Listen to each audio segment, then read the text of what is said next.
Anak, granting the Abs-Cbn Corporation a franchise to construct, install, operate, and maintain radio and television broadcasting stations in the Philippines and for other purposes. Ito pong bill na to ay nandito na po sa atin ng humigit kumulang, lampas na po siguro ng mga 3 buwan, Mr. Speaker. And therefore, Mr. Speaker, bago tayo magkaroon ng konsiderasyon for the business of the day o yung pag-uusap ng mga batas na kailangan natin pag-usapan ngayon, Mr. Speaker, I would like to raise a point of order that the unfinished business of the Abs-Cbn franchise be decided first before we take up any issue in plenary, Mr. Speaker. Unless, Mr. Speaker, there will be a debate on the rules at kung ano po ang tamang dapat gawin, pero malinaw na malinaw, Mr. Speaker, na nakasaad sa atin sa calendar of business natin na bago pag-usapan ng business for the day, bago pag-usapan ng anumang debate sa anumang batas, ay tapusin muna natin ang konsiderasyon ng mga items o mga batas sa ilalim ng unfinished business. Yes, Mr. Speaker, before your ruling, I understand and I accept the explanation of the majority floor leader. That is precisely why what I raised was a point of order. A point of order because there should be in the order of tackling our business and in the order of motions, there is an hierarchy. And the point of order is of the highest hierarchy.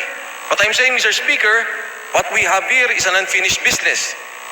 Ito pong ginagawa natin pagdidebate sa mabang panahon, marami nang naging batas na naprubahan, pero ito pong unfinished business ay patuloy pa rin na nandyan sa unfinished business.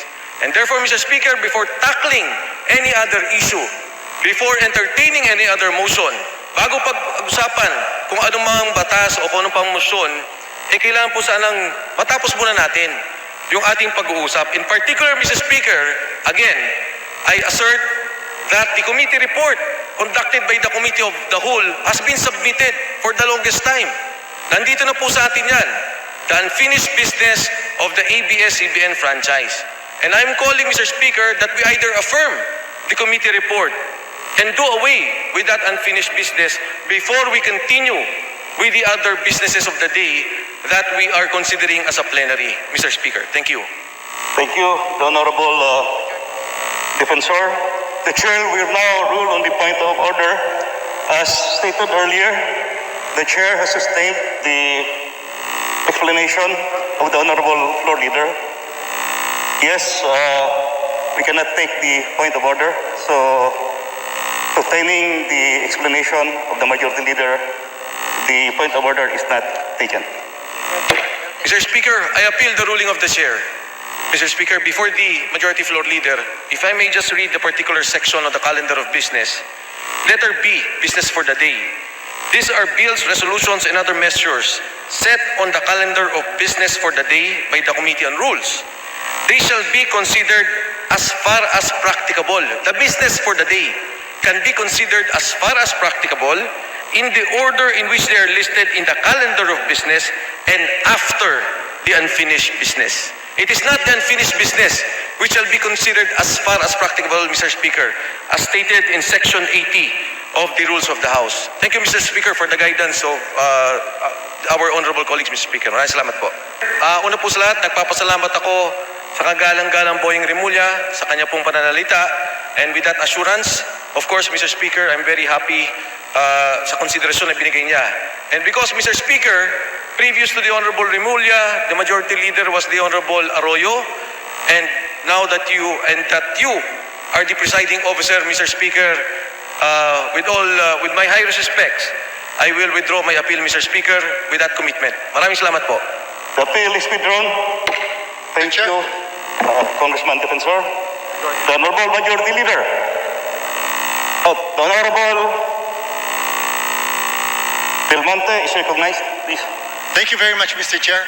I would just like to be clarified on this issue on behalf of the minority, Mr. Chair. I do recall that the rules do state that the order of business starts with unfinished business and then going down to the business of the day and other matters. However, on the section referring to unfinished business, it shall be tackled as much as practicable.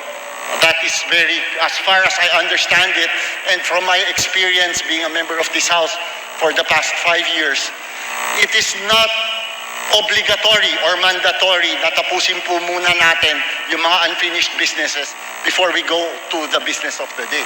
I would just like to be clarified on this matter. When the majority leader moved that we tackle the business of the day and go on with other matters to be tackled by the House, urgent matters that concern the House, that means that although the unfinished business is part of the agenda, we are not obliged to take it up immediately, especially since there were special reasons for why these matters were part of the agenda but not taken up on the day. I would just like to be clarified on this matter on behalf of the minority, Mr. Speaker, Your Honor. The manifestation of the Honorable Belmonte is well taken. Any Mr. reply Speaker? from our Majority Leader? Okay, Mr. Speaker. Session suspended.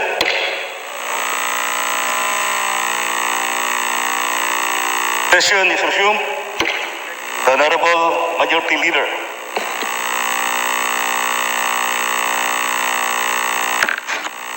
Mr. Speaker, a while ago, the distinguished acting majority leader, Deputy Majority Leader X. Romualdo, moved that we take up business for Thursday and Friday. It's only Wednesday today, but he moved right away to take up business for Thursday and Friday because he deemed that he wanted to get this out of our minds already, to finish this already. You asked if there was an objection, and there was no objection. So the presiding officer, which is you, the distinguished Deputy Speaker, said, okay, carry on with the business for Thursday and Friday. That is the status of the Parliament, of the plenary right now, Mr. Speaker. Point well taken. The explanation of the Majority Leader is noted and accepted. Mr. Speaker, Roll Reader, please. Session suspended. the ruling of the chair.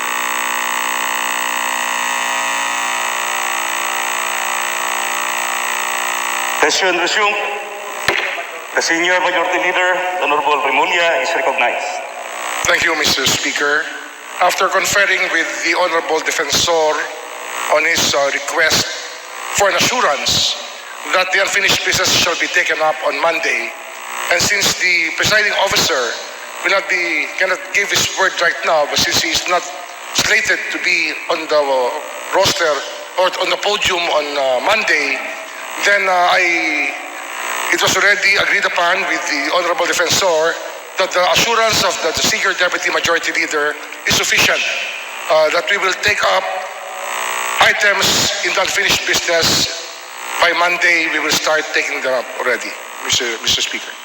Thank you, Honorable Senior Majority Leader. Honorable Michael Defensor, what is your pleasure?